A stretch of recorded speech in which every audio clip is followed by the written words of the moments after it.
రాజీ 7వ భాగం. 6వ భాగంలో కరుణాకర్ గురించి వెతుకుతూ రాజీ వరకు వస్తారు పోలీసులు. రాజీని పోలీసుల నెపంతో తీసుకెళ్లి బాగా బాధపెట్టి ఇంట్రాగేషన్ పేరుతో హింసిస్తారు. కథ కొనసాగుతుంది. అందరికీ టీ వచ్చింది. కప్పు చేతిలోకి తీసుకుని లేచి అనంత్ చిన్నగా పచార్లు సాగించాడు గదిలో ఏదో ఆలోచించుకుంటూ. ఆమె టీ తాగుతూ, నన్నెందుకు పిలిపించారు అంది డైరెక్టర్తో. ఏమో అన్నట్లుగా 2 భుజాలు ఎగిరేసి ఊరుకున్నాడు. రాజేశ్వరి గారు 20 సూత్రాల మీద పాటలు రాసి రూపకాలలో చొప్పించి ప్రదర్శించాలని నిర్ణయించాం. మన బృందంతో మీరు కొన్ని నెలల పాటు గ్రామాలలో పర్యటన చేయాలి అన్నాడు అనంత్ మళ్ళీ కుర్చీలో కూర్చుంటూ. తప్పకుండా. అయితే మరీ అంత 20 సూత్రాలంటూ రాస్తే ఉత్త నినాదాలులా ఉంటుందేమో. ఏదైనా థీమ్ పెట్టి ఆ భావాన్ని తీసుకొస్తే అందామె సూచనగా. నినాదాలలా లేకపోతే ప్రజల హృదయాలలో సూటిగా నాటుకునేవి అన్నాడు డైరెక్టర్ ఆ నిర్ణయంలో మార్పు లేనట్టు. ఆమెకు ఆశ్చర్యం వేసింది. డైరెక్టర్ అనంత్ ఎదురుగా అంత ధైర్యంగా ఖండితంగా మాట్లాడుతూ ఉంటే. ఆమె లండన్కు వెళ్ళక పూర్వం ఎప్పుడైనా అనంత్ వారి యూనిట్కి వస్తే ఎస్ సార్ అంటూ ఎంతో వినయంగా వెంట తిరిగేవాడు. అనంత్ కూడా ఒక్కసారి కనుబొమ్మలెత్తి డైరెక్టర్ వంక చురుగ్గా చూసినట్టు కనిపెట్టిందామె. డైరెక్టర్లో ఏదో కొత్త ధీమా, హోదా చోటు చేసుకున్నట్టుంది. ఆమె వెళ్ళడానికి లేస్తూ, మన యూనిట్లో పనిచేసే చంద్రాని ఎవరో వెంట తీసుకుపోయారు అంది అనంత్తో. దేనికట అన్నాడు అనంత్ కొద్దిగా నుదురు చిట్లించి. ఆర్ఎస్ఎస్ మెంబర్ అని అనుమానం. నాకిందాకనే అతన్ని సస్పెండ్ చేయమని కబురొచ్చింది అన్నాడు డైరెక్టర్ చేతి గోళ్ల వంక చూసుకుంటూ. నిజమా? నాకు తెలియదే అన్నాడు అనంత్ ఆశ్చర్యంగా. బహుశా ఇంత చిన్న విషయానికి మీ దగ్గరకు పంపడం ఎందుకని అనుకొని ఉంటారు అన్నాడు డైరెక్టర్ తాను లేస్తూ. ఇది చిన్న విషయమా?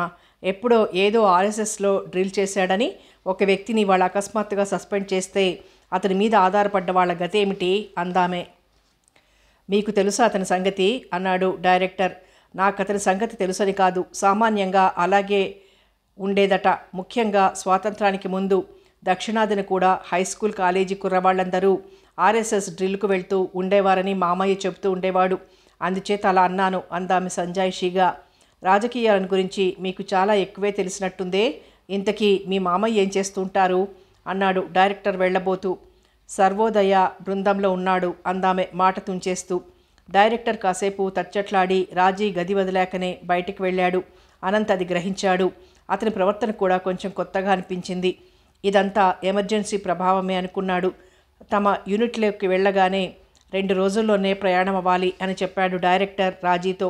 ఆ చెప్పడంలో పూర్వపు ఆదరణ ఎక్కడా లేదు. ఆమెకు చాలా ఆశ్చర్యం వేసింది అతని ప్రవర్తన చూస్తుంటే. ఎంతలో ఎంత మారిపోతారు మనుషులు అనుకుంది. అనుకున్న ప్రకారం రాష్ట్రంలో పర్యటనకు బయలుదేరింది. మిగతా బృందంతో పాటు రాజీ పల్లెలన్నీ తిరుగుతున్నారు. ఆ కారణంగానైనా అలా పల్లెలు తిరగడం ఆమెకెంతో నచ్చింది. అయితే ఢిల్లీలో మొదటి అంతస్తులో ఉన్న తన ఇంట్లో దీవాన్ మీద కూర్చుని గ్రామీణ జీవితాన్ని గురించి మాట్లాడటం, పల్లెవాసుల మధ్య పనిచేయాలనుకోవడం వేరు, నేరుగా వారి మధ్యకు వెళ్ళి జీవించడం వేరు అని తెలుసుకుంది. హర్యానా, పంజాబ్ పల్లెటూర్లలో అభివృద్ధి కనిపించినా జనం నిర్భయంగా తిరుగుతున్నట్టు కనపడలేదు. మొదటి రోజు వాళ్ళని చూసినప్పుడు గ్రామ స్త్రీలు కొందరు ఆమె దగ్గరికి వచ్చి, మీరంతా కుటుంబ నియంత్రణ పాటలు పాడడానికి వచ్చారా అని అడిగారు. వాళ్ళెందుకు వచ్చింది తెలియజెప్పడం చాలా కష్టమైపోయింది. ప్రతి గ్రామంలోనూ జనం ఎంతో సంకోచంతో వచ్చేవారు. పాటలను, రూపకాలు పెద్దగా పల్లె ప్రజలలో కదలిక పుట్టించినట్లు కనపడలేదు. ఎవరో ఆదేశిస్తే వచ్చినట్లు, చూసినట్లు కనపడేవారు. ఒకచోట వెట్టి చాకిరీని రద్దు చేసిన ఘట్టాన్ని చూసి ఒక ముసలావిడ రాజీ దగ్గరకు వచ్చి, వెట్టి చాకిరీ నిజంగా రద్దయిందా?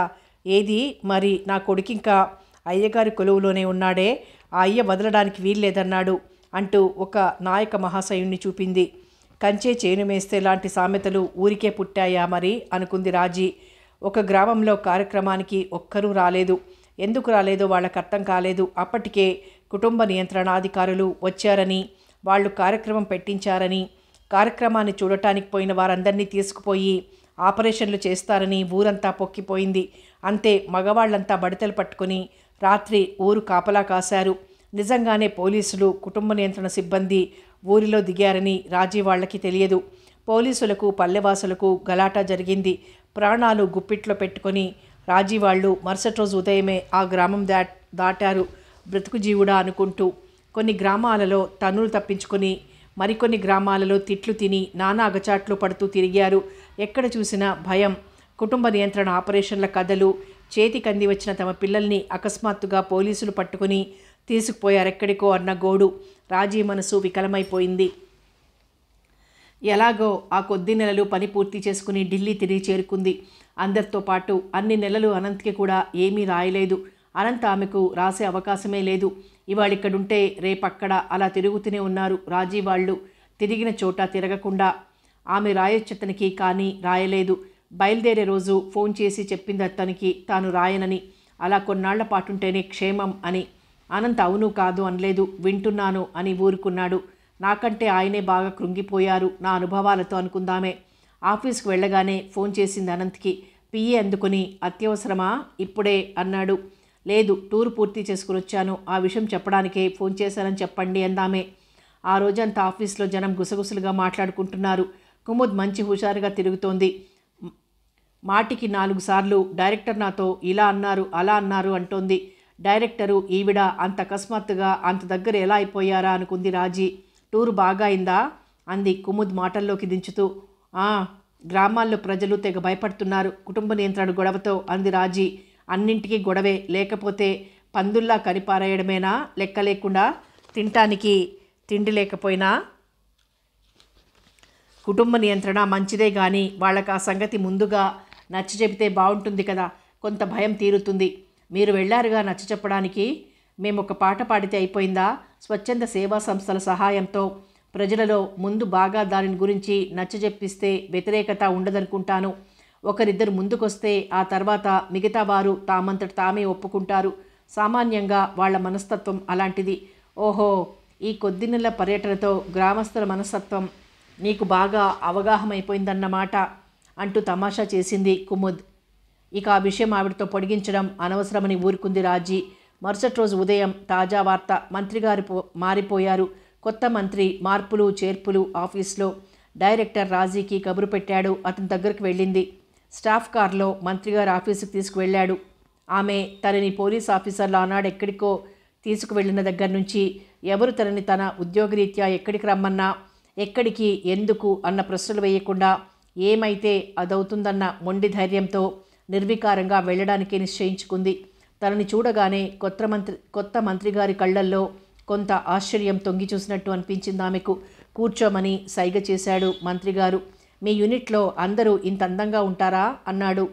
మా ధ్యేయం అదే, కానీ అందం తెలివి ఉన్నవారు ఎక్కువగా సినిమాల్లోకి వెళ్ళిపోతూ ఉంటారు, మనం ఇచ్చే జీతాలకు రారు అన్నాడు డైరెక్టర్. జీతాలు పెంచుదాం, డ్యాన్స్, పాట, నాటకాలు ఇలాంటి వాటికి చూడగానే ఆకర్షణీయంగా ఉండే వాళ్ళని ఎంచుకోవడం ముఖ్యం అన్నారు మంత్రిగారు. డైరెక్టర్ కృతజ్ఞతలను గొణిగాడు. మిమ్మల్ని గురించి నేను విన్నాను ఇప్పటికే కొంత. మీలాంటి ఆర్టిస్టుని వదులుకోవడం నాకంత ఇష్టం లేదు, కానీ పరిస్థితులు విషమిస్తున్నాయి. ప్రభుత్వం వారు మీ మీద చాలా దయ చూపించారు, లేకపోతే ఈ ఉద్యోగం పోవడమే కాకుండా జైలులో మగ్గిపోవలసి వచ్చేది అంటూ ముఖ్య సలహాదారుణ్ణి పిలవమని పిఏకి హుకుం జారీ చేశారు మంత్రిగారు. రాజీ రోషాన్ని దిగమింగుకుని ఊరుకుంది. 2 నిమిషాలలో అనంత్ వచ్చాడు. రాజీని అక్కడ చూసి ముందు తెల్లబోయినా తమాయించుకుని కూర్చున్నాడు ఆమె పక్క కుర్చీలో. మంత్రిగారు 3 ఫోటోలు అతని ముందు పెట్టాడు. ఒకటి కరుణాకర్ది, రెండవది, మూడవది ఎవరివో అతనికే తెలియదు. సంగతి అవగాహనమైంది. వాటిని ఆవిడకు చూపండి అన్నాడు మంత్రిగారు. మౌనంగా అతను వాటిని ఆమెకు అందించాడు. ఆమె ఒకదాని తర్వాత ఒకటి చూస్తోంది. మంత్రిగారు ప్రశ్నలు మొదలుపెట్టారు. వాళ్ళు మీకేమవుతారు? ఒకరు పరిచయస్తులు, రెండవ వారు మామయ్య, మూడవ వారు మా మామయ్య స్నేహితురాలు. మీకు మీ మామయ్యకు మధ్య మరే రకమైన బాంధవ్యము లేదా? ఆమె సమాధానం చెప్పేలోగానే మంత్రిగారికి ఫోన్ వచ్చింది. హావభావాలు మారిపోతున్నాయి. నేను వచ్చేటప్పటికి ఒక అరగంట పడుతుంది, మీరు కానివ్వండి అంటూ హడావిడిగా వెళ్ళిపోయారు మంత్రిగారు. అనంత్ మౌనంగా తల వంచుకొని కూర్చున్నాడు. డైరెక్టర్ మంత్రిగారు వేసిన ప్రశ్నే తిరిగి వేశాడు. ఆమె అనంత్ వంక చూసింది.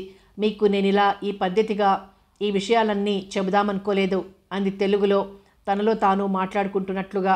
ఇంగ్లీష్లో కానీ హిందీలో కానీ మాట్లాడండి, నాకు మీ భాష అర్థం కాదు అన్నాడు డైరెక్టర్ దర్పంగా. ఆమె డైరెక్టర్ వంక ఒక క్షణం నిశితంగా చూసి ఇంగ్లీష్లో మొదలుపెట్టింది. నేను చెప్పేది విన్నాక ఎలాంటి బాంధవ్యమో మీరే నిర్ణయించండి. మా నాన్నగారు పోయాక ఆయనకొచ్చిన ప్రావిడెంట్ ఫండ్ గ్రాట్యుటీతో హైదరాబాద్లో ఇల్లు కొంది మా అమ్మ. నాన్నగారి పేరున 4 ఎకరాల పొలం ఉంటే అమ్మేసి ఆ డబ్బు బ్యాంక్లో వేసింది. ఇక పొలం చేయించేవారెవరూ లేరని అమ్మకి వచ్చే పెన్షన్, ఇంటి సగభాగంలో వచ్చే అద్దె, బ్యాంకులో వచ్చే వడ్డీతో కాలక్షేపం చేస్తూ ఉండేవాళ్ళం. నాకంతలో అక్కడ ఒక సంగీత పాఠశాలలో టీచర్ ఉద్యోగం వచ్చింది. ఇలా ఉండగా అమ్మకు ప్రేగులలో క్యాన్సర్ వచ్చింది. బొంబాయి తీసుకువెళ్ళాం, నేను మామయ్య కలిసి. అమ్మకి మామయ్య అంటే చాలా ప్రేమ. ఒక్కొక్కసారి నా మీద కంటే కూడా మామయ్య మీదే ఎక్కువ ప్రేమేమో అనిపించేది. మా తాతయ్య అమ్మమ్మ పోవడంతో నాకు 10 ఏళ్లప్పటి నుండి మామయ్య మా ఇంట్లోనే ఉండేవాడు.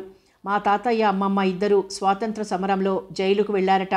వాళ్ళిద్దరూ అలా దేశం కోసం తమ కుటుంబం బాగోగులు కూడా చూసుకోకుండా జైలుకు పోవడం చూసి మా బంధువులు కొందరు రాజకీయాలతో ఎలాంటి సంపర్కము లేని కుటుంబంలో సంబంధం చూసి మా అమ్మకి పెళ్లి చేశారట. అలా మా అమ్మ మా నాన్నగారి కుటుంబంలోకి వచ్చేసింది. మా తాతయ్య అమ్మమ్మ మీద గాంధీ గారి ప్రభావం చాలా ఉండేదట. బ్రహ్మచర్యం అవలంబిస్తామని ఆయనకు వాగ్దానం చేశారట. అప్పటికే మా అమ్మ చెబుతూ ఉండేది, మా తాతయ్య మా అమ్మమ్మ ఒకే ఆశయంతో ఒకే మనసుతో బ్రతికేవారని. మా అమ్మమ్మ పోయిన కొద్ది నెలలకే తాతయ్య కూడా బెంగతో పోయారట. నాకు ఊహ తెలిసినప్పటి నుండి మా అమ్మకు నాన్నగారికి మా మామయ్య విషయంలో వాగ్వివాదాలు జరుగుతూ ఉండేవి. మా నాన్నగారికి రాజకీయాలంటే అసలు గిట్టేది కాదు. ఏదో ఉద్యోగం చేసుకుని కాస్తో కూస్తో సంపాదించుకుంటూ కుదురుగా కుటుంబాన్ని పోషించుకోవడం ఒక్కటే ఆయన ధ్యేయంగా కనబడేది. మా అమ్మ పుట్టిన వాతావరణానికి మెట్టిన వాతావరణానికి ఎక్కడా పోలిక లేదు. మనసులో ఎలాంటి సంఘర్షణకు లోనయ్యేదో కానీ పైకి మాత్రం చాలా నిబ్బరంగా కనపడేది. తన పంచప్రాణాలు మామయ్య మీదే ఉన్నట్లుండేది. తన తీరని ఆశయాలన్నీ మామయ్య ద్వారా తీర్చుకోవాలని ప్రయత్నించేదేమోననిపించేది. మామయ్యని సంఘ సంస్కరణ కార్యకలాపాలలో పనిచేయడానికి, హరిజనోద్ధరణ మొదలైన ఉద్యమాలలో పాల్గొనడానికి చాలా ప్రోత్సహిస్తూ ఉండేది. అది నాన్నగారికి నచ్చేది కాదు. దాని ప్రభావం నా మీద కూడా పడుతుందని ఆయన భయం. ఒక రోజున అమ్మ నాన్నగారితో, మీ అమ్మాయిని మీ ఇష్టం వచ్చినట్టు పెంచుకోండి, కానీ తమ్ముడిని మాత్రం మా తల్లిదండ్రుల ఆశయాలకు వ్యతిరేకంగా నడవమని చెప్పను అని ఖచ్చితంగా చెప్పింది. మాట మీద మాట పెరిగింది. పక్క గదిలో మామయ్య నేను కూర్చుని ఉన్నాం. మామయ్య ఎంఎస్సి పరీక్షలు పూర్తయి సెలవుల్లో ఇంట్లోనే ఉన్నాడు. నాకు ఆ మాటల అర్థం అప్పుడు పూర్తిగా బోధపడకపోయినా మామయ్యకు బోధపడినట్టుంది. మరుసటి రోజు పొద్దుటే లేచి అమ్మ మామయ్యకు కాఫీ తీసుకుని గదిలోకి వెళ్తే తాను లేడు గాని తను పెట్టిన చీటీ ఉంది మంచం మీద. తాను వార్ధా ఆశ్రమానికి వెళ్తున్నట్టు, అప్పుడప్పుడు వచ్చి చూస్తానన్నట్టు రాశాడు. అమ్మ ఏడవలేదు. ఆ చీటీ చూసుకొని నాన్నగారికి చూపించింది. అంతే, ఇక మామయ్యను గురించిన వాగ్వివాదాలు లేవు ఇంట్లో. నాకు ఏడాదికేడాది పైబడుతున్న కొద్దీ మా నాన్నగారి మీద ప్రేమ, మా అమ్మ మీద ఆరాధన పెరుగుతూ వచ్చాయి. మా నాన్నగారికి నేను మా ఇల్లే ప్రపంచం. ఆయన పరిధి చాలా చిన్నది. మా అమ్మ ఆ పరిధిలో ఇరుక్కుపోయి ఉన్నట్టుగా కనపడేది. మా నాన్నగారు పోయాక ఆ ఊరు వదిలేసి హైదరాబాద్లో మామయ్య భూదానోద్యమంలో పనిచేస్తూ ఉంటే అక్కడికి మార్చేసింది మకాం అమ్మ. నేను బిఏ పూర్తి చేశాను. సంగీతం నేర్చుకుంటూ ఉండేదాన్ని. కర్ణాటకం, హిందూస్థానీ కూడా డిప్లొమా వచ్చింది. ఇంతలో అమ్మకు క్యాన్సర్ వచ్చింది. మాకు తెలిసేటప్పటికే సెకండరీస్ పుట్టాయన్నారు. అయినా మామయ్య పట్టుదలగా బొంబాయి తీసుకువెళ్ళాడు. అంత జబ్బులో కూడా మిగతా రోగుల్ని చూసి చాలా బాధపడేది. నన్ను గురించి దేనికి మీరు బాధపడతారు? జీవితంలో మంచి చెడులన్నీ చూశాను, అనుభవించాను. అభం శుభం తెలియని వయసులో, జీవితాన్ని అనుభవించాల్సిన యుక్త వయసులో ఈ రోగం ఎందుకు వస్తోంది ఇంతమందికి? ఇలాంటి వారిని చూస్తుంటే భగవంతుడి మీద నమ్మకం పోతోంది నాకు. ఇలా వాళ్ళని అర్ధాంతరంగా తీసుకుపోవాలనుకునేవాడు ఎందుకు పుట్టించాలి అసలు అనేది. ఒకరోజు మామయ్యతో ఎవరినైనా లాయర్ని పిలుచుకురమ్మని చెప్పింది. మాకున్న ఇల్లు, బ్యాంక్లో ఉన్న డబ్బు కూతురికి అల్లుడికి జంటగా చెందుతుందని రాయించింది. నేను మామయ్య అర్థం కాక తెల్లబోయి చూశాం. లాయర్ సమక్షంలో ఇద్దరు చేతులు కలిపింది. మేం అలా ఏదీ అర్థం కాకుండా చూస్తున్న క్షణంలోనే కన్ను మూసింది. నేను మామయ్య కర్మకాండ ముగించుకొని హైదరాబాద్ చేరుకున్నాం. ఆ పెళ్లిని గురించి కానీ ఆ ఆస్తి ఏర్పాటుని గురించి కానీ మళ్ళా మేం ప్రస్తావించుకోలేదు. తను అసలు ఇంట్లో ఉండేవాడే కాదు. ఎప్పుడు ఏవో పనుల మీద ఊర్లు పట్టుకొని తిరుగుతూ ఉండేవాడు. ఒకరోజు సాయంత్రం వార్ధా నుంచి మామయ్య ఒక ఆవిడ్ని తీసుకొచ్చారు. మనిషి చాలా అందంగా ఉంది, కానీ చాలా నీరసంగా ఉంది. ఈవిడ్ని కొన్నాళ్ల పాటు చూసుకో, మానసికంగా చాలా దెబ్బతిని ఉంది. వార్ధా ఆశ్రమంలో ఆశ్రయం ఇచ్చారు. అవివాహిత. ఎవరో నమ్మించి మోసగించారు. మృత శిశువును కన్నది. మొన్న నిద్రమాత్రలు మింగింది. ఎలా సంపాదించిందో ఎలాగో బ్రతికించాం అన్నాడు. తర్వాత కొంతకాలం ఆవిడ మా ఇంట్లోనే ఉంది. మామయ్య ఆవిడ్ని వాళ్ళ ఇంటికి పంపడానికి ప్రయత్నించాడు. కానీ ఆవిడ వెళ్ళనంది. వయస్సు 25 ఏళ్లుంటాయి అప్పటికే. పోనీ చదువుకోమన్నాడు. కానీ ఆవిడ మామయ్యతో పాటు సర్వోదయ ఉద్యమంలో పనిచేస్తానంది. ఆ తర్వాత కూడా అప్పుడప్పుడు పర్యటనలో హైదరాబాద్ వచ్చినప్పుడల్లా మా ఇంటికి వచ్చి ఉంటూ ఉండేది. రాను రాను ఆవిడకు మామయ్య మీద ఆరాధన పెరిగినట్టు అనిపించింది. ఒక రోజున మామయ్య అమ్మ రాసిన విల్లుని నా ఎదురుగానే చించేశాడు. అది రిజిస్టర్ చేయించనే లేదు. రాజీ, నీకు మంచి వరుణ్ణి చూస్తాను, పెళ్లి చేసుకో. ఎంతకాలం ఇలా ఒంటరిగా? నేనెప్పుడు ఊర్ల మీదే ఉంటాను కదా. అక్క నీకే కాదు నాకు కూడా కన్న తల్లి లాంటిదే. తన పిచ్చి అభిమానంతో పోయే ముందు నేను జీవితంలో కుదుటపడాలని అలా చేసి ఉంటుంది. కానీ అలా జీవించడం సాధ్యం కాదు మనకి అన్నాడు. నాకు మామయ్య అన్న మాటలు సహజంగానే అనిపించాయి. నాకే కాదు, నాకేనాడు మామయ్య మీద అలాంటి ఊహలు రాలేదు. మామయ్య, దుర్గాబెన్కి నీ మీద చాలా అభిమానం. ఆవిడ్ని చేసుకుంటే బాగుంటుంది కదా. నీలాంటి వాళ్ళు కూడా ఇలాంటి అభ్యుదయకరమైన పనులకు ముందుకు రాకపోతే మరెవరొస్తారు అన్నాను. మామయ్య కాసేపు మాట్లాడలేదు. నేను ఈ సంగతి ఎప్పుడు ఆలోచించలేదు. ఆవిడ ఇప్పటికే ఒకసారి జీవితంలో దెబ్బతిని ఉంది. ముందు ముందు నాతో మాత్రం సుఖపడగలదన్న నమ్మకం ఏమిటి? నేను ఇంటి పట్టున ఉండే మనిషిని కాను కదా అన్నాడు. ఆవిడకు నీ మార్గమే నచ్చింది కదా, ఇద్దరూ కలిసే పని చేయొచ్చు ఉద్యమంలో అన్నాను. చూద్దాంలే, తొందరేముంది, ముందు నీ సంగతి చూశాక మిగతా సంగతులు ఆలోచించుదాం అన్నాడు. ఇంతలో నేనిక్కడ ఈ పోస్టుకు దరఖాస్తు పెట్టుకోవడం, ఇది నాకు లభించడం జరిగింది. అప్పటి నుంచి ఇక్కడే ఉన్నాను ఒంటరిగా అంటూ కథనం ముగించిందామె. ఆ కథంతా కేవలం అనంతను ఉద్దేశించే చెప్పింది. అందుకే అంత విపులంగా చెప్పింది. ఇంతలో మంత్రిగారు తిరిగొచ్చారు. ద్విగుణీకృత ఉత్సాహంతో డైరెక్టర్ రూకీగా రాజీ చెప్పిన వివరాలు హిందీలో చెప్పాడు. చివరికి పెళ్లి చేసుకున్నారా అని అడిగారు మంత్రిగారు ఆ సంక్షిప్త కథనం విని. ఏమో తెలియదు నాకు. చేసుకుంటే కనీసం నాకు రాసి ఉండేవాడు. తనదొక లోకం, నాదొక లోకం. ఇప్పుడు తనకి నన్ను గురించి తెలుసుకునే వ్యవధి లేదు. నాకు తనని గురించి తెలుసుకునే తీరిక లేదు. మీరు ఉత్తరాలు కూడా రాసుకోరా? 100కో 1,00,00,000 ఒకటి. ఇంతకీ మీరు చెప్పిన కథలో సత్యం పాలెంత? మీ శీలం మీద నమ్మకం లేకనే మీ మామయ్య మిమ్మల్ని వదిలేశాడేమో తెలివిగా ప్రశ్నించామనుకున్నారు మంత్రిగారు. ఆమె చివాలున తలెత్తి చురుగ్గా చూసింది మంత్రిగారి వంక. ఇలా నన్ను అవమానించే అధికారం మీకుందనుకోను. మీరెవరితో మాట్లాడుతున్నారో తెలుసా అన్నాడు డైరెక్టర్ మధ్యలో కల్పించుకుని. తెలుసు, ఈ క్షణమే నేను ఉద్యోగానికి రాజీనామా ఇస్తున్నాను. మంత్రిగారు చిరునవ్వు నవ్వారు. మిమ్మల్ని ఉద్యోగంలో ఉంచింది తీసేయలేక కాదు, మీ మీద నిఘా ఉంచి వివరాలు తేలిగ్గా రాబట్టవచ్చని. ఇప్పుడు తెలిసిందనుకుంటాను మీ పరిస్థితి ఎలాంటిదో. మంత్రిగారు మాట ఆపారు. ఆమె చివాలను లేచి బయటకు వచ్చేసింది. అవమానంతో కళ్ళల్లో నీళ్లు తిరుగుతూ ఉండగా వీధిలో కనబడ్డ టాక్సీ ఎక్కేసింది. ఎలా ఇల్లు చేరిందో తనకే తెలియదు. మంచానికి అడ్డంగా పడుకుండిపోయింది. యథార్థ స్థితి అనుమానం లేకుండా ఇదమిత్తంగా తెలిసిపోయేటప్పటికీ ఒక విధమైన ప్రశాంతత, నిస్త్రాణ కలిగాయి. నిద్ర పట్టేసింది. డోర్బెల్ విని దిగ్గున లేచింది. వాచి చూసుకుంటే సాయంత్రం 6 అయింది. తలుపు తీసింది. ఎదురుగా అనంత్. రాజీకంతా కొత్తగా ఉంది. అందరూ కొత్తగా ఉన్నారు.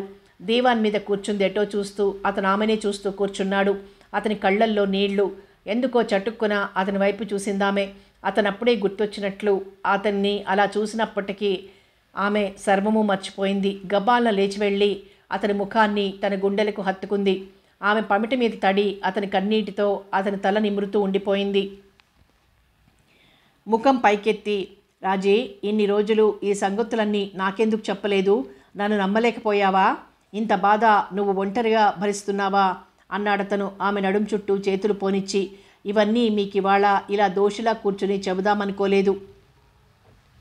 ఏకాంతంలో మరోలాగా మనసు విప్పి మీ ముందు పెడదామనుకున్నాను. నా జీవితంలో ఏ ఒక్క అంశము మిగలకుండా మీకు చెప్పుకోవాలనుకున్నాను. ఖజోరహోలో అలా జరుగుతుందనుకున్నాను. కానీ ఇలా జరగాల్సింది. మా అమ్మకు క్యాన్సర్ ఆసుపత్రిలో మిగతా రోగుల్ని చూసినప్పుడు దేవుడి మీద నమ్మకం పోయింది. కానీ నాకు ఈ అనుభవాలతో విధి మీద నమ్మకం ఏర్పడుతోంది. జీవితంలో మన బాధ్యత, మన శక్తి ఒక మేర వరకే. అంతా మన చేతుల్లోనే ఉందనుకోవడం అవివేకం. ఎవరు మనకు ఎందుకు దగ్గరవుతారో, ఎవరు మనకెందుకు దూరం అవుతారో, ఎందుకు మనం అనుకోని చిక్కుల్లో ఇరుక్కుంటామో ఏమీ అర్థం కాదు. ఇంత త్వరలో ఎన్నెన్ని అనుభవాలో, ఎన్నెన్ని అనుకోని మలుపులో. అయినా మీరెందుకు వచ్చారు ఇక్కడికి? మంత్రిగారి మాటలు విన్నారు కదా, మీకు కూడా ప్రమాదం నా వల్ల. మీరు నన్ను కలవడానికి ప్రయత్నించకండి. పరిస్థితులు చక్కబడే వరకు నా కోసం మీరు క్షేమంగా ఉండాలి. నాకున్నది మీరొక్కరే అంటూ కుప్పగా కూలిపోయిందామే అతని మోకాళ్ళని చుట్టేసుకుంటూ. కాసేపటికి తేరుకొని ముఖం కడుక్కొచ్చి కూర్చుంది అతనికి ఎదురుగా. రాజీ, నువ్వు చంద్ర విషయం చెప్పాక వాకపు చేశాను. తర్వాత అతని భార్య కూడా వచ్చి కలిసింది నన్ను. పాపం, వాళ్ళకి అతని ఆధారం తప్పితే మరొక జీవనోపాధి లేదు. అతని మీద నిజంగా ఏ విధమైన అభియోగము లేదు. డైరెక్టరు కుముద్ కలిసి ఇలాంటి అభియోగాలు తెచ్చి పెద్దవాళ్ల ఆదరణ సంపాదించడానికి ప్రయత్నిస్తున్నారు. ఇంకో విషయం ఏమిటంటే, డైరెక్టర్ని నాకు తెలియకుండా విజిలెన్స్ ఆఫీసర్గా వేశారు. ఆ సంగతి మన మాజీ మంత్రి గారికి కూడా తెలియదు. నేను చంద్ర విషయం మన మాజీ మంత్రి గారికి నచ్చజెప్పాను. ఆయన పెద్ద మనిషి, అధికార గర్వం పూర్తిగా తలకెక్కలేదు. కొద్దిగా చెప్పుడు మాటలు వినే అలవాటున్నా చెప్పే విధంగా చెబితే ఒక మంచి పని చేయడానికి వెందీసేవాడు కాదు. చంద్రాని మళ్ళీ ఉద్యోగంలో చేరడానికి అనుమతించారాయన. కానీ మన యూనిట్ వాళ్ళ దురదృష్టం, ఆయన ఇవాళ మారిపోవడం. కొత్త మంత్రి గారు కేవలం పోలీసు శాఖాధికారిని గుర్తు తెస్తున్నారు. డైరెక్టర్కి మరీ నిరంకుశంగా తయారవుతాడు ఆయన అండ చూసుకొని. నేనెంతకాలం ఇక్కడ నిలవగలనో చెప్పలేను. సెలవు పెట్టి కొన్నాళ్ల పాటు ఎక్కడికైనా వెళ్ళిపోదామనుకుంటున్నాను. ఆమె అతని దగ్గరికి వచ్చి, నిజం చెప్పండి, మన పూర్వపు మంత్రి గారికి నన్ను గురించి చెప్పారు కదూ అంది. నువ్వే కాదు, ఆ పరిస్థితిలో మరెవరున్నా కూడా చెప్పేవాడిని. నాకు తెలిసినంతవరకు కరుణాకర్ని గురించి నీకేమీ తెలియదని, అతను నీ దగ్గరకు రవికాంత్ ద్వారా వచ్చాడని చెప్పాను. ఆయన్ని ఒప్పించి నిన్ను కొన్నాళ్ల పాటు ఈ రూంపి నుంచి దూరంగా పల్లెకు పంపగలిగాను ఓ బృందం వాళ్లతో. కొత్త మంత్రి గారు నేను వచ్చేశాక మిమ్మల్ని ఏమైనా గొడవ చేశారా? గొడవలేమీ లేదు, కానీ ఊరికే యథాలాపంగా అడిగినట్టు. నువ్వు నాకెలా తెలుసునని అడిగాడు. ఉద్యోగరీత్యా నేనా, అంతకుముందు కూడా పరిచయమా అని అడిగారు. నాకు మాజీ మంత్రి గారికి మధ్య స్నేహం ఉండేదని కూడా వినికిడి కనుక అదెంతవరకు నిజమని. ఇలాంటివే పిచ్చి ప్రశ్నలు. ఏమైనా ఈయనకు నా మీద పరిపూర్ణ కటాక్షం ఏమీ లేదు. నాకు అవసరమూ లేదు. ఈ పరిస్థితుల్లో పనిచేయడానికి నాకు మనస్కరించడం లేదు అసలు. అతను కాసేపు ఆ మాట ఈ మాట చెప్పి వెళ్ళిపోయాడు. ఆమె బద్ధకంగా కూర్చుని ఉంది. మళ్ళీ డోర్ బెల్. తలుపు తీస్తే ఎదురుగా పెద్దతను చిన్నతను, ఈసారి పూర్తి యూనిఫామ్లో ఉన్నారు. కిమ్మనకుండా తాళం వేసి వెంట బయలుదేరింది. అదంతా వేరే ప్రపంచం. నీకెంతమంది పిల్లలు అంది పక్కనే కూర్చుంటూ హిందీలో ఒక నడివయసావిడ. లేరు అంది రాజీ. అసలు పుట్టనే లేదా? లేదు. గొడ్రాలివన్నమాట నాలాగా. ఒకసారి ఒక సాధువు చెప్పాడు, నా సవితి కొడుకుని దేవికి బలి ఇస్తే నాకు కొడుకు పుడతాడని. అందుకని ఆ 4 ఏళ్ల బుడతల్ని ఆ సాధువుకు అప్పగించాను. దేవికి బలిచ్చాడు. ఇంతలో పోలీసులు వచ్చి దేవికి ఎదురుగానే మమ్మల్ని పట్టుకున్నారు అంది కాళ్లర జాపుకొని కూర్చుని. రాజీ తుళ్ళిపడి చూసింది. ఎక్కడా పశ్చాత్తాపం లేదు మనిషిలో. జైలు నుంచి వదిలితే మళ్ళీ మరో పసివాడిని బలివ్వడానికి ఏమీ జంకనట్టు కనపడింది. ఈ శిక్ష ఆ మనిషిలో ఏ విధమైన మార్పు తెస్తున్నట్టు కనపడలేదు. ఈ మూఢనమ్మకాలను పోగొట్టడానికి, ప్రేమను పెంచడానికి చేయాల్సింది చాలా ఉంది. వీరిలో మానసిక వికాసం తేవాలి. మామయ్యకు చెప్పాలి. సర్వోదయ వాళ్ళు ఇలాంటి విషయాల్లో ప్రచారం పల్లె పల్లెలో చెయ్యాలి. ఇంకా అనేక స్వచ్ఛంద సంస్థలు ముందుకు రావాలి. మానసిక విప్లవం తేవాలి అనుకుందామే. ఒకరోజు ఒక ముసలావిడ పళ్ళెంలో రొట్టెలు వేయించుకుంటూ పక్కన నిలబడి, నీకు కట్నం ఎంతిచ్చారు అంది. ఏమీ ఇవ్వలేదు అంది రాజీ. కట్నం వద్దు అంటున్నారు. కూటికి గతిలేని వాళ్ళంతా వేలకు వేలు తీసుకుంటుంటే ఏం? నా కొడుకు 200 సంపాదిస్తున్నాడు. కట్నం తీసుకోకుండా పెళ్లి చేసుకుంటే నామర్దా కాదు నాకు? మీ అమ్మ నాన్న ఇస్తానన్న కట్నం డబ్బు తెస్తేనే లోపలికి రా, లేకపోతే లేదని పక్కనే ఉన్న కర్రతో 2 తగిలించానంతే కోడల్ని. గిట్టని వాళ్ళు నన్ను పోలీసులకు అప్పగించారు. అదే మా అత్త నా తోటి కోడల్ని కాల్చి చంపేసి కుంపటి అంటుకు చచ్చిందంటే ఎవరేం చేశారు? 2వసారి మా మరిదికి పెద్ద కట్నం తీసుకుని పెళ్ళుమని పెళ్లి చేసింది. ఏడాది తిరగకుండా అంది. అలా రకరకాల నేరాలు చేసి వచ్చిన స్త్రీలలో ఏమాత్రం పశ్చాత్తాపం కనబడడం లేదు. తాము చేసింది నేరాలనుకోవడం లేదు అసలు. దానికి తోడు వాళ్ళనక్కడ జైలు అధికారులు కుక్కల కంటే హీనంగా చూడటం. దాంతో వాళ్ళు ఇంకా మానసికంగా దిగజారిపోవడం. లండన్లో ఒకసారి తాను చూసిన దృశ్యం గుర్తొచ్చింది.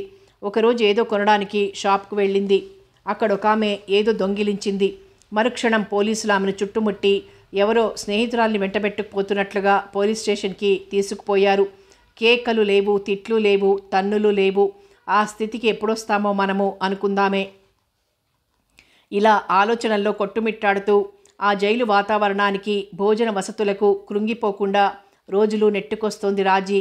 అయితే విశ్వవిద్యాలయపు విద్యార్థుల్ని, తదితర యువతీ యువకుల్ని ఎమర్జెన్సీ పేరుతో ప్రశ్నించడం పేరుతో పెడుతున్న హింస, దాంతో వారు హృదయ విదారకంగా పెట్టే కేకల్ని వింటూ ఉంటే ఆమె గుండె నీరైపోతోంది.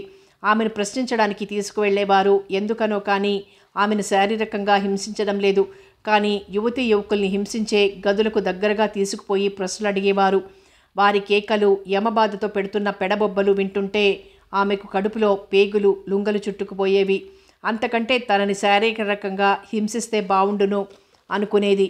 అప్పుడు అర్థమైంది ఆమెకు అది వాళ్ళు తనకు కేటాయించిన శిక్ష అని. పెద్ద పెద్ద నాయకుల్ని ఎక్కడ పెట్టారో తెలియదు, కానీ అలా చిన్న కారుని అర్థం లేని అనుమానాలతో నానా హింస పెడుతూ సాధిస్తున్నదేమిటో ఆమెకు అవగాహన కాలేదు. అమాయకపు యువజనం అలా నరరూప రాక్షసుల పాలిట పడటం చూస్తే మానవత్వం మీద నమ్మకం పోతోందామెకు. ఎంత నిస్సహాయంగా అమాయకులు బలైపోతున్నారు. ఎందుకు, ఎప్పటికి విముక్తి? మీలో గుర్తుపట్టలేని మార్పు వచ్చింది అన్నాడు. మీకెలా తెలిసింది ఇవాళ నన్ను విడుదల చేశారని? అందామె చాలా నిర్లిప్తంగా. ఎప్పటికప్పుడు మీ సంగతులు నాకు తెలుస్తూనే ఉన్నాయి. అనంత్ గారు రాశారు మిమ్మల్ని జైల్లో పెట్టారని. ఆయనతో ముందుగా మాటగా కూడా అనలేదట. దాంతో ఆయనకి వెంటనే సెలవు పెట్టేసి వాళ్ళ ఊరు వెళ్ళిపోయారట. అక్కడి నుంచే రాశారు నాకు. ఇంకా ఏమని రాశారు? నా పలుకుబడి వినియోగించి మిమ్మల్ని విడుదల చేయించమని. అందువలనే విడుదల చేశారా నన్ను 4 నెలల్లోనే? కాదు, కరుణని, మీ మామయ్యని, దుర్గాబెన్ని అరెస్ట్ చేశారు. వాళ్ళ ఆచూకీ కోసమే కదా మిమ్మల్ని జైల్లో పెట్టింది. మిమ్మల్ని శారీరకంగా ఏమీ హింసించలేదు కదా. అలా హింసిస్తే బాగుండేది, కానీ ఇతరుల హింసని నేను మానసికంగా భరించాల్సి వచ్చింది. మీకు నిజంగా పలుకుబడి ఉంటే ఈ హింసాకాండని ఎందుకు ఆపించరు? ఎందుకలా అమాయకుల్ని నరకాయాతన పెట్టిస్తున్నారు? నా పలుకుబడితో మీ జైలు శిక్షను మాత్రం తప్పించగలిగానా నేను? వాళ్ళు అరెస్ట్ కాకపోతే మిమ్మల్ని ఏ విధంగా విడిపించగలిగేవాడిని? బహుశా మిమ్మల్ని కూడా శారీరకంగా హింసించడం మొదలుపెట్టేవారు. ఇక అది ఆపడం నా వల్ల కూడా అయ్యేది కాదు. అంటే మీరు చెప్పబట్టి ఆ హింసకు నన్ను గురి చేయలేదన్నమాట. నాకు అనుమానంగానే ఉండేది. ఇంకా మర్చిపోండి ఆ పీడకల. ఈ ఇల్లు, ఈ ఫోను అన్నీ పోతాయి కదా. ఎలా ఇప్పుడని? ఇల్లు గవర్నమెంటుది, కానీ ఫోన్ ప్రైవేటుదే. అయినా ఇక అవసరం లేదు. ఇక ముందు ఏం చేయాలో నిర్ణయించుకోవాలి. హైదరాబాద్లో ఇల్లుంది కదా, ముందు అక్కడికి వెళ్తాను. ప్రభుత్వం వారి అధీనంలో ఉంది ప్రస్తుతం. అంత దారుణమా? ఆవేశపడకండి, నెమ్మది మీద అన్నీ చక్కబడతాయి. ఒకటి చెప్పండి, మీరిలా నా దగ్గరకు వస్తున్నారు, సాయం చేస్తున్నారు. కరుణాకర్, మామయ్య మీకు స్నేహితులు, మీకేమీ ప్రమాదం లేదు కదా? ఏం చెప్పమంటారు సమాధానం? మొదట నేను వ్యతిరేకించి బయటపడదామనుకున్నాను, కానీ దానివల్ల ప్రయోజనం లేదనిపించింది. లోపల ఉండటం వల్ల కనీసం వాళ్ళు జరిపే అత్యాచారాలన్నీ తెలుస్తాయి, లేకపోతే ఈ వీలు ఉండదనిపించింది. నిజానికి నేను బయట ఉంటే మీ సంగతి నాకు తెలిసేది కాదు. కారణం ఏదైనా అంతరాత్మను చంపుకుని వీళ్లతో పాటు ఉండి ఈ అత్యాచారాలన్నింటిలోనూ పాలు పంచుకోవడం మాత్రం ఏం బాగుంది? ఏమైనా మీ జీవితం మీ ఇష్టం వచ్చినట్లుగా మలుచుకునే హక్కు మీకుంది. నా ప్రవర్తన మీకు ఆశాభంగం కలిగించినట్టుంది. ఇక వదిలేయండి ఆ సంగతి. అనంత్ గారిని కలిసే మార్గం ఏమైనా ఉందా అని ఆలోచిస్తున్నాను. ఆయన ప్రస్తుతం ఎక్కడున్నారో? వారి స్వగ్రామంలో ఉన్నారేమో. మన రాష్ట్రంలోని గిరిజన కమిటీ సమావేశానికి అతిథి సభ్యుడిగా రమ్మంటూ అక్కడికి రాశాను. ఆయన గిరిజనులను గురించి చాలా కృషి చేశారు. గిరిజన కమిటీలలో ఇదివరకు పనిచేశారు. వాళ్ళని గురించిన పరిజ్ఞానం చాలా ఉందాయనికి. ఇంతకీ నన్ను వచ్చిన విషయం చెప్పనీయండి. నా మాట తోసేయకుండా మన్నిస్తానంటేనే చెప్పదలుచుకున్నాను. మీరేం చెప్పదలుచుకున్నారో తెలియకుండానే ఎలా చెప్పను? కాని మాటేమీ చెప్పను. చెప్పండి ఏమిటో. ప్రస్తుతం మీరు మా మిత్రుడి బసకు మారిపోండి. అది క్యాంటీన్కు దగ్గరే ఉంది. మీకు భోజన సదుపాయం కూడా బాగానే ఉంటుంది. ఎవరా మిత్రుడు? ఒక పార్లమెంట్ సభ్యుడు. అతను నాలాంటి వాడే. ప్రభుత్వంతో సమాధాన పడిపోయాడు. ఆయన ఒక్కరే ఉంటారా ఇంట్లో? సామాన్యంగా ఒక్కడే, కానీ ప్రస్తుతం ఒక స్వామీజీ, ఆయన శిష్యులు ఉంటున్నారు. వాళ్ళు 2 నెలల పాటు ఉంటారక్కడ. మీరు మీ గదిలో ఉండొచ్చును. మీకు ఇష్టమైనప్పుడు స్వామీజీ దగ్గరికి పోయి 2 భజనలు పాడొచ్చు. ఈ లోపున అనంత్ గారు సెలవు నుంచి తిరిగొస్తారు. మీ ఉద్యోగం సంగతి తేల్చుకోవచ్చు. ఇక వేరే తేల్చుకునేదేముంది? ఆ ఉద్యోగం వాళ్ళు తిరిగి నాకు ఇచ్చేది లేదు. ఒకవేళ వాళ్ళిచ్చిన ఆ మంత్రి గారి క్రింద, ఆ డైరెక్టర్ కింద నేను పనిచేసేది లేదు. చూద్దాం ఆ సంగతి తర్వాత. మీరు ప్రొద్దుటే ఇల్లు మారిపోవడానికి తయారుగా ఉండండి. రేపు సాయంత్రమే నేను వెళ్ళిపోవాలి, ఎన్నికలుంటాయని ఒక పుకారుగా ఉంది అంటూ వెళ్ళిపోయాడు రవికాంత్. అనుకున్న ప్రకారం రాజీ ఇల్లు మారింది. ఇంటిలో సామాను చాలా వరకు ప్రభుత్వానిదే కనుక ఫ్రిడ్జు, టెలివిజన్, రేడియో వగైరాలను తీసుకుని ఇల్లు ఖాళీ చేసేసింది పెద్ద ఇబ్బంది లేకుండానే.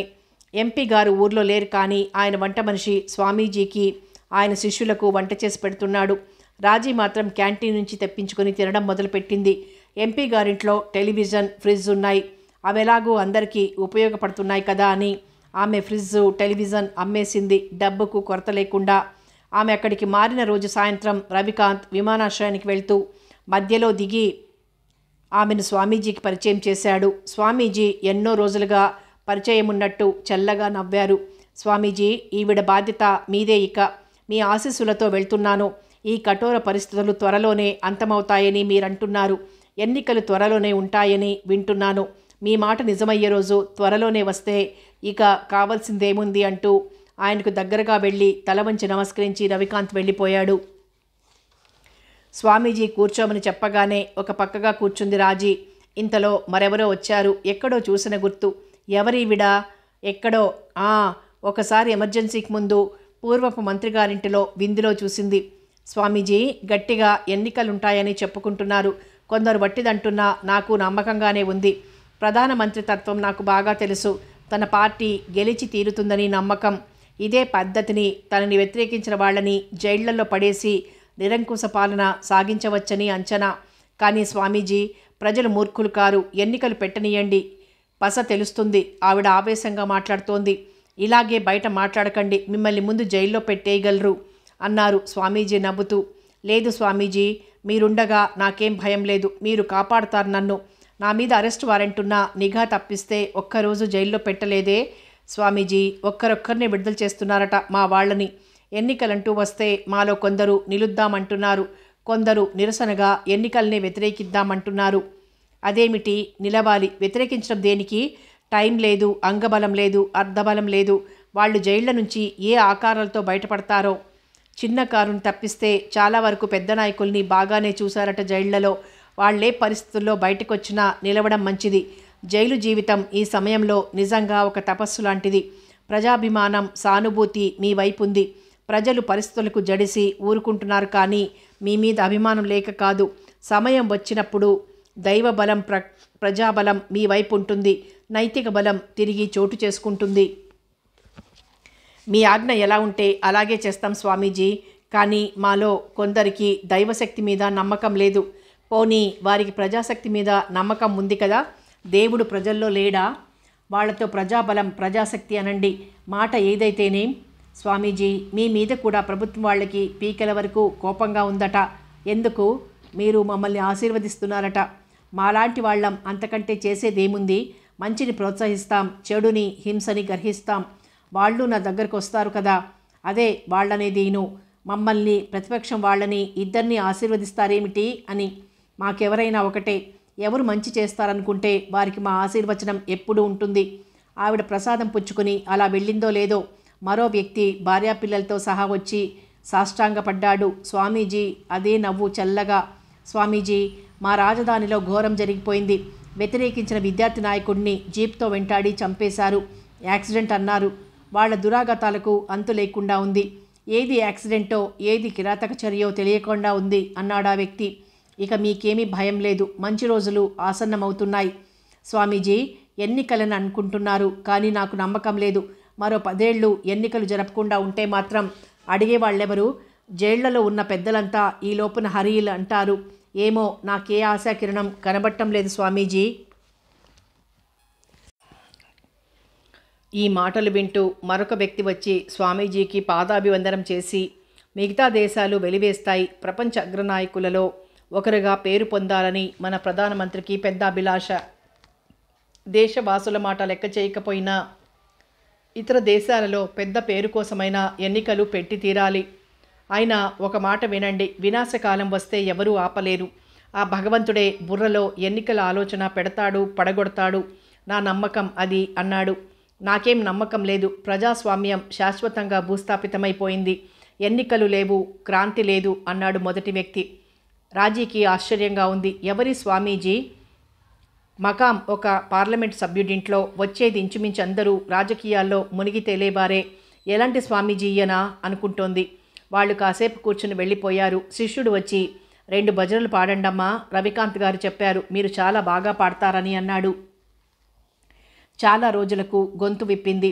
శివ శివ అనరాధా అంటూ స్వామీజీ కళ్ళు మూసుకుని విన్నారు. ఆయన అలాగే ధ్యానంలో పడిపోయారు. రాజీ లేచి తన గదిలోకి వెళ్ళిపోయింది. రోజు సాయంత్రం 5 గంటల నుంచి రాత్రి 10 గంటల వరకు స్వామీజీ దర్శనమిస్తారని తెలిసి ఎవరో ఒకరు వస్తూనే ఉండేవారు. రాజీకి రోజు ఆ 5 గంటలు అక్కడే కాలక్షేపం. మధ్యలో బుద్ధి పుట్టినప్పుడు 1-2 భజనలు పాడటం, ఎవరైనా వచ్చి మాట్లాడుతున్నప్పుడు వాళ్ళ మాటలు వినడం, ఇలా గడిచిపోతున్నాయి రోజులు. ఒకరోజు ఒక వ్యక్తి వచ్చాడు. ఎంతో భక్తితో స్వామీజీకి పాదాభివందనం చేసి చాలా ఆర్భాటంగా స్వామీజీతో మాటలు సాగించాడు. స్వామీజీ, నా అరచేతి మీద నాట్యం చేయించగలను ప్రధానమంత్రిని. అన్ని రహస్యాలు తెలుసు నాకు. అందుచేత నాకేం భయం లేదు. నన్ను మంత్రిమండలి నుంచి తొలగిస్తారని. స్వామీజీ ఎప్పటిలాగా నవ్వుతూ వింటున్నారు. స్వామీజీ, తృప్తి లేదు ప్రధానమంత్రికి. ఈ అధికారం ముందే ఇదొక పెద్ద భూతం. ఇంకా పోవాలంటుంది. దాంతో ఈ అనర్థాలన్నీ అన్నాడు మళ్ళీ. ఇంతలో మరో 2 వచ్చారు. ప్రబోధ్ గారు ఇక్కడే ఉన్నారే, ఏమిటి స్వామీజీకి నూరిపోస్తున్నారు అన్నాడు అందులో ఒక వ్యక్తి. ఏమీ లేదోయ్ మిశ్రా, మన ప్రధానమంత్రి గారి బండారం గురించి అన్నాడు ప్రబోధ్ కాస్త హేళనగా. అదేమిటండి, ప్రధానమంత్రి లేనిదే ప్రగతి లేదు, దేశం లేదు అంటారు మీరు వేదికల మీద, ఇక్కడ ఇలా అంటున్నారు అన్నాడు మిశ్రా కూడా హేళనగా. మీరు మాత్రం అనరా? అందరం అంటాం పైకి, లోపల అందరికీ తెలుసు నిజమేమిటో. ప్రధానమంత్రికి మాత్రం తెలియదా మనం లోపల ఏమనుకుంటామో? స్వామీజీ దగ్గర కూడా అబద్ధాలు దేనికి? స్వామీజీ, మాకు ఒకరి మీద ఒకరికి నమ్మకం లేదు. ఒకరి మీద ఒకళ్ళం చాడీలు చెప్పుకుంటూ నెట్టుకొస్తున్నాం. ఎలా అయితేనేం, నెట్టుకొస్తున్నామా లేదా? ఎవరికి కావాలి నీతి నిజాయితీ ఈ రోజుల్లో? ఎంతకాలం వీలైతే అంతకాలం పదవిలో ఉండడం, పదవిలో ఉన్నంతకాలం చేసుకోదగినంత చేసుకోవడం.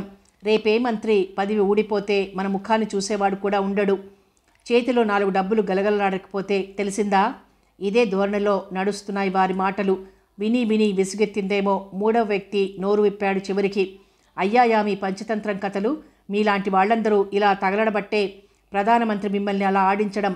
మీ ఒక్కొక్కళ్ళ చరిత్ర బయటపడితే చాలదు. అందుకే భయపడి ఏది చేయమంటే అది చేస్తున్నారు. నోరు మూసుకోమంటే మూసుకుంటున్నారు. మీకు వ్యక్తిత్వం ఉన్నవాళ్ళు పనికిరారు. మీ అభ్యర్థులకు లక్షలుండాలి, మీకు లక్షలు ఇవ్వగలగాలి లంచంగా. ఏమాత్రం చదువు సంధ్య తెలివి ఉన్నా మిమ్మల్ని కడిగేస్తారని భయం. అందుకని మీకంటే అధమాధముల్ని నానా గడ్డి తినేవాళ్ళని ఎంచుకుంటారు. రాజకీయాలను పూర్తిగా బురదగుంటలోకి ఈడ్చేస్తారు. ఏ నాటికైనా ఎవరైనా మీకు అడ్డొచ్చే అవకాశం ఉందనుకుంటే చాలు, వాళ్ళని ఇప్పటినుంచే పక్కకు నెట్టేస్తున్నారు. స్వామీజీ క్షమించాలి, మీ ఎదురుగానే ఇలా కటువుగా మాట్లాడాల్సి వచ్చింది. మరోసారి శాంతంగా దర్శనం చేసుకుంటానంటూ వెళ్ళిపోయాడు దూకుడుగా అతను. పిచ్చివాడు, మంత్రి పదవి పోయినా ఇంకా ఆదర్శమంటాడు. ఈసారి టికెట్ కూడా దొరకదు. ఇన్నేళ్లు మంత్రి పదవి వెలగబెట్టాడు, ఇవాళ కొడుకు మీద ఆధారపడాలి. ఉత్త పిచ్చిగోల అన్నాడు మిశ్రా ఈసడింపుగా. రాజీకి ఆ వెళ్ళిపోయిన వ్యక్తి ఒక ఆశాకిరణంగా గోచరించాడు. అందరూ వెళ్ళిపోయాక ఆ మాటే అంది స్వామీజీతో. స్వామీజీ ఎంతో దయతో నవ్వుతూ, నేనందుకే చెబుతున్నాను, ధైర్యం పోగొట్టుకోకండి. దేశం గొడ్డుపోలేదని. చెడు తర్వాత మంచి రాకపోదు, డీలా పడిపోకూడదు అన్నాడు. ఆ రాత్రి చాలా రోజులకు కాస్త తృప్తిగా నిద్రపోయింది రాజీ. ఎన్నికలు పలానా తేదీనంటూ వార్త వచ్చేసింది అధికారయుతంగా. రాజీ ఆ వార్త వినగానే గబగబా స్వామీజీ గది దగ్గరకు పరిగెత్తింది. తలుపు తట్టి లోపలికి తోసుకు వెళ్ళిపోయింది. కింద నేల మీద తెల్లటి దుప్పటి పరిచి ఉంది. స్వామీజీ మధ్యలో కళ్ళు మూసుకుని కూర్చుని ఉన్నారు. ఆయన మన స్పృహలో ఉన్నట్లు లేదు. నుదురు ప్రశాంతంగా మెరుస్తోంది. అలాగే ఆయన ముఖంలోకి చూస్తూ కూర్చుండిపోయింది. ఎంతసేపైందో తెలియదు. తనకి ఆయన కళ్ళు విప్పి ఆయన వంక చూసి దయగా నవ్వినప్పుడు మొదటిసారిగా ఆమె ఆయన పాదాల మీద తలపెట్టి నమస్కరించింది. ఆయన 2 చేతులు ఆమె తల మీద పెట్టి ఆశీర్వదించారు. నాయకులు ఒకరి తర్వాత ఒకరు విడుదలవుతున్నారు. స్వామీజీ శిష్యురాలు మళ్ళీ వచ్చింది. ఆ తర్వాత 10 రోజుల పాటు వరుసగా ఆవిడ జట్టులుగా ఎవరినో తీసుకొస్తూనే ఉంది. వారిలో చాలామంది ప్రతిపక్షం తరపున స్వామీజీ ఆశీస్సులతో నామినేషన్లు దాఖలు చేయడానికి వచ్చిన వారే. మేరువులు కొందరు ప్రతిపక్షంలో చేరిపోయారు. నిన్నటి వరకు అధికార పక్షం వహించి ఈనాడు ప్రతిపక్షంలోకి వచ్చారు అంటే అది పూర్తిగా మానసిక పరివర్తన వల్ల అవునో కాదో చూసి మరీ ఎంచుకోమని స్వామీజీ హెచ్చరించారు. కొందరింకా జైళ్లలోనే ఉన్నారు. ఆవిడ కేవలం ఒక మొండి పట్టుదలతో వాళ్ళందరి చేత నామినేషన్లు వేయిస్తోంది. స్వామీజీ దగ్గరకు రాని వాళ్ళందరికీ ఆయన ప్రసాదం తీసుకువెళ్ళిస్తోంది. నామినేషన్లు వేసిన వారం 10 రోజుల వరకు ప్రతిపక్షం వారి అలికిడే ఉన్నట్లు కనపడలేదు. జైళ్లలో నుంచి ఏ ఒకరిద్దరో తప్ప అందరూ విడుదలైపోయారు. బహిరంగ సభ ఏర్పాటైంది. ఎవరెవరు వస్తారో తెలియదు. జనం తమ ఇంట్లో పెళ్ళన్నట్లుగా తండాలుగా బయలుదేరారు. చోటు లేదు మైదానంలో. రోడ్లు కిక్కిరిసిపోయాయి. అనుకోకుండా రాజధాని నగరంలో విద్యుత్ శక్తి ఆగిపోయింది. బస్సులకు రిపేర్లు వచ్చాయి. అయినా ప్రజలకు లెక్కలేదు. రోడ్ల మీద పడి ఉన్న డ్రమ్ములు ప్రజలొక్కొక్కరు ఉద్వేగంలో వేసిన రూపాయి అర్ధాతో నిండిపోయాయి. ప్రభుత్వం పక్షం వారిలో సందేహాలు మొలకెత్తాయి. ప్రజలలో ధైర్యం చోటు చేసుకుంటోంది. నాయకుల్ని, మంత్రి సభ్యుల్ని నిలదీసి అడుగుతున్నారు, మీరు చేసిన నిర్వాకం ఏమిటని. కాలేజీ విద్యార్థులు శ్రీకృష్ణ జన్మస్థానం కూడా చూసొచ్చారేమో. గ్రామాలకు సైకిళ్ల మీద కాలినడకన వెళ్ళి ఇంటింటా ప్రచారం చేస్తున్నారు. తాము జైళ్లలో పడ్డ బాధలు గాథలుగా చెప్తున్నారు. గ్రామస్తులను కంటతడి పెట్టేస్తున్నారు.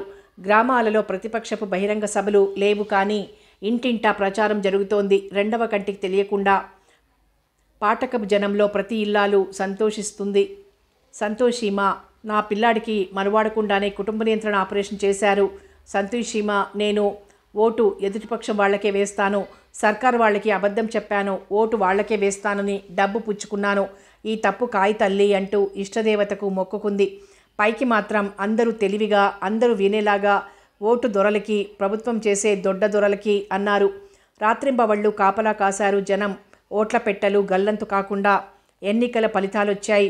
హేమీలు సోదిలోకి కూడా లేకుండా పోయారు. ధైర్యం చేసి నిలిచిన ప్రతిపక్షం అభ్యర్థులు చాలామంది గెలిచారు. గాలి తిరిగిందంటే ఎదురు తిరిగిందన్నారు. వార్తాపత్రికలు డిటెక్టివ్ నవలలను మించిపోయాయి.